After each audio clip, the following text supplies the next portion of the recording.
शुभेंदु अधिकारी के इस एक फैसले की वजह से पश्चिम बंगाल के हिंदू पूरी तरीके से उबल पड़े हैं, तो दूसरी तरफ पश्चिम बंगाल के मुसलमान कहते नजर आ रहे हैं कि हमने तो पहले ही कहा था, बीजेपी की सरकार आने के बाद हिंदुओं के खिलाफ ही फैसले लिए जाएंगे। मुसलमान कहते नजर आ रहे हैं कि हमने समझाया था कि हमारे हिंदू भाइयों को इस फैसले से नुकसान होगा, लेकिन शुभेंदु सरकार मानी नहीं और अब हिंदुओं में गुस्सा पूरी तरीके से फूट पड़ा है। वो कहते नजर आ रहे हैं कि फैसलों को पहले की तरह किया जाए, जिस तरीके के रूल्स एंड रेगुलेशंस पहले थे उन्हें वापस से वैसा ही किया जाए। शुभेंदु सरकार अपना दिमाग ज्यादा ना लगाए। अब ऐसा लगता है कि पश्चिम बंगाल के हिंदू बीजेपी को वोट देकर पछताते नजर आ रहे हैं। आदाब, नमस्कार, सत श्री अकाल, peace to be with you दोस्तों। मेरा नाम है जुनैद भाटी और आप देख रहे हैं द न्यूज फीवर। जैसा कि आप सभी जानते हैं कि पश्चिम बंगाल के अंदर अरसों की मेहनत के बाद बीजेपी की सरकार बन चुकी है।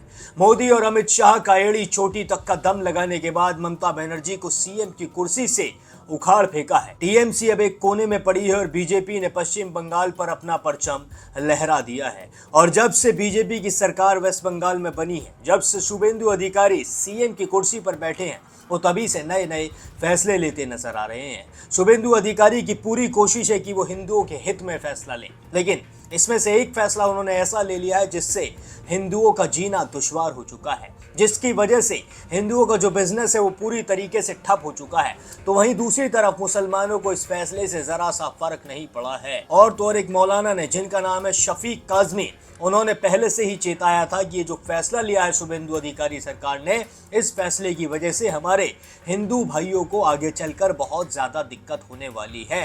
और उनकी भविष्यवाणी अब सच होती भी नजर आ रही है। दरअसल शुभेंदु अधिकारी ने फैसला लिया था कि अब जो बकरीद आ रही है, मुसलमानों का जो त्योहार आ रहा है बकरीद का, पश्चिम बंगाल में बकरीद पर गाय की कुर्बानी नहीं की जाएगी। ये फैसला शुभेंदु अधिकारी कैबिनेट ने लिया था और इसकी वजह से ही शुरुआत में हिंदू बहुत ज्यादा खुश भी हुए थे।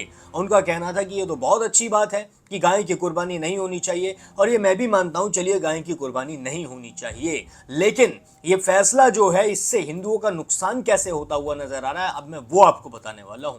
दरअसल मुसलमानों का जो त्योहार होता है बकरीद, इस पर अगर वो गाय की कुर्बानी ना भी करेंगे तो वो भैंस की कर सकते हैं, बकरे की कर सकते हैं, भेड़ की कर सकते हैं, यानी कि कई पशु होते हैं जिनकी कुर्बानी मुस्लिम समुदाय कर सकता है। पर जो हिंदू समुदाय है, जो गाय बेचने के लिए आते थे, जो गाय के व्यापारी हैं, उसमें से 90 से 95% व्यापारी सब हिंदू हैं। जी हाँ, जो गाय की खरीदारी करते हैं वो सभी मुसलमान हैं। तो फिर जब मुसलमानों ने गाय खरीदना छोड़ दिया, जब उन्होंने देखा कि शुभेंदु अधिकारी ने ऑर्डर दे दिया है कि गाय की कुर्बानी नहीं होगी, तो मुसलमानों ने गाय खरीदना बिल्कुल बंद कर दिया। इसी की वजह से जो हिंदू व्यापारी हैं उनका व्यापार पूरी तरीके से ठप हो गया। इसमें से एक हिंदू व्यापारी की पत्नी कहती नजर आ रही है कि हम पूरी तरीके से बर्बाद हो चुके हैं, हमारा जो बिजनेस है वो पूरी तरीके से खत्म हो चुका है। और तो और मेरे पति अपनी जीवन लीला समाप्त करने की भी बात करते हैं। हालात इतने ज्यादा खराब होते हुए इस वक्त पश्चिम बंगाल में नजर आ रहे हैं। इन व्यापारियों ने साफ तौर पर कह दिया है कि जैसे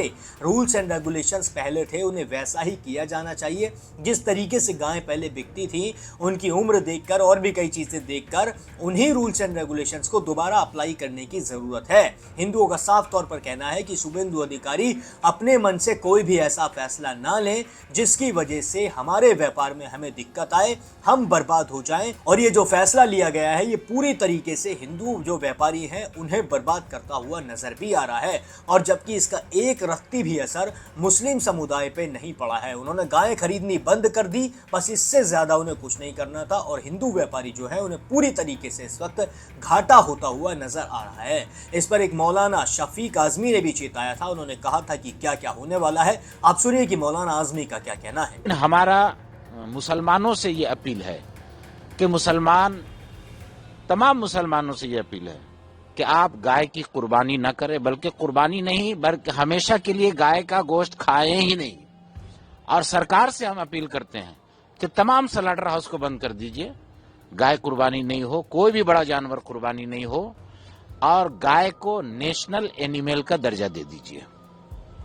क्योंकि गाय अगर मुसलमान नहीं खाएगा तो सबसे ज्यादा नुकसान हमारे हिंदू भाई का होगा, मुसलमान का नहीं होगा। क्यों? जो घोष बिरादरी हैं, जिसको जादव कहते हैं, वो तो हिंदू भाई हैं, वो गाय पालते हैं।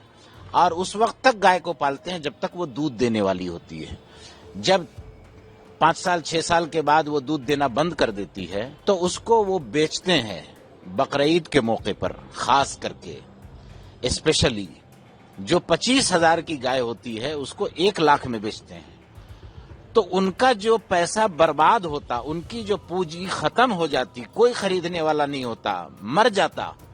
और अगर घर में रखते तो 400-500 रुपया उसको रोजाना खाना खिलाने में लगता, तो उनका घर से पैसा जाता। अब वो पैसा रिटर्न भी नहीं आएगा अगर वो गाय मर गई तो वो 25,000 की गाय को मुसलमानों के हाथ बकरीद के मौके पर 1 लाख में बेचते हैं और एक गाय को बेच करके 4 गाय खरीदते हैं। तो ये हमारे हिंदू भाई का कारोबार, बिजनेस, दूध का काम और फाइनेंशियल कंडीशन मजबूत होता है। तो सबसे ज्यादा तो हमारे हिंदू भाई का नुकसान है। मुसलमान उसको ले करके मुजरिम बने, काटने का जुर्म लगे, 6 महीना का उस पर जेल हो, नॉन बिलेबल सेक्शन लगे। हम मुसलमानों से अपील करते हैं कि आप बिल्कुल गाय मत लीजिए, न गाय की कुर्बानी कीजिए। अलबत्ता हम मुसलमानों से ये भी कहना चाहते हैं कि मुसलमान बकरा, खस्सी, छागल जो भी होता है वो खरीदे। और अक्सर बकरी, छागल जो होता है ये हमारे मुसलमान भाई पालते हैं। तो जब आप बकरीद में खस्सी, छागल खरीदेंगे तो मुसलमान भाई का फाइनेंशियल कंडीशन मजबूत होगा, वो ऊपर बढ़ेंगे। और हुकूमत से टकराने की कोई जरूरत नहीं, हुकूमत बैन कर दे, हम तो मुतालबा कर रहे हैं। ये मेरा आपके सवाल का जवाब है।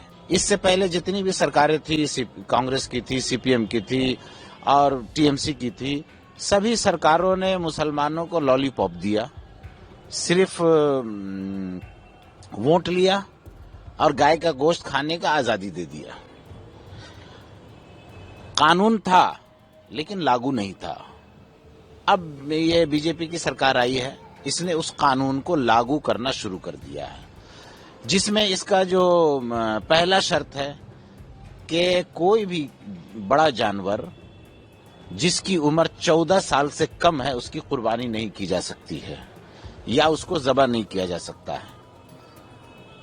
उसके लिए मैंडेटरी है कि वेटरनरी सर्जन का जो है सर्टिफिकेट होना चाहिए। बहुत अच्छी बात है। दूसरा ये है कि ओपन जगह में नहीं होनी चाहिए, आम जगहों में नहीं होना चाहिए, स्लॉटर हाउस में होना चाहिए। ये भी बहुत अच्छी बात है, ठीक है, लागू कर रहे हैं। लेकिन एक बात बताइए कि वेटरनरी सर्जन सर्टिफिकेट देने का काम किसका है? ये तो सरकार का है ना, सरकार देगी ना। फिर हर इलाके में स्लॉटर हाउस बना करके देने की जिम्मेदारी किसकी है? सरकार की जिम्मेदारी है। दोस्तों, सुना आपने किस तरीके से मौलाना ने पहले ही भविष्यवाणी कर दी थी कि हमारे हिंदू भाइयों का नुकसान होता हुआ नजर आएगा। अब उसी तरीके के हालात पश्चिम बंगाल में देखने के लिए मिल रहे हैं। जिस तरीके का आक्रोश है हिंदू व्यापारियों में, उन्हें देखकर साफ अंदाजा लगाया जा सकता है कि अब वो शुभेंदु अधिकारी के फैसलों से जरा से भी खुश नहीं है। कोई चौंकने वाली बात नहीं होगी अगर शुभेंदु अधिकारी कैबिनेट अपना ये फैसला वापस ले ले, क्योंकि आक्रोश बहुत ज्यादा बढ़ता जा रहा है। अब आप मुझे कमेंट करके बताइए कि आपको क्या लगता है, शुभेंदु अधिकारी का यह फैसला सही है या फिर गलत? कमेंट सेक्शन में अपनी राय मेरे साथ साझा जरूर करें। बाकी और भी सारी देश और दुनिया की तमाम बड़ी खबरों के लिए सब्सक्राइब कर लें द न्यूज़ फीवर।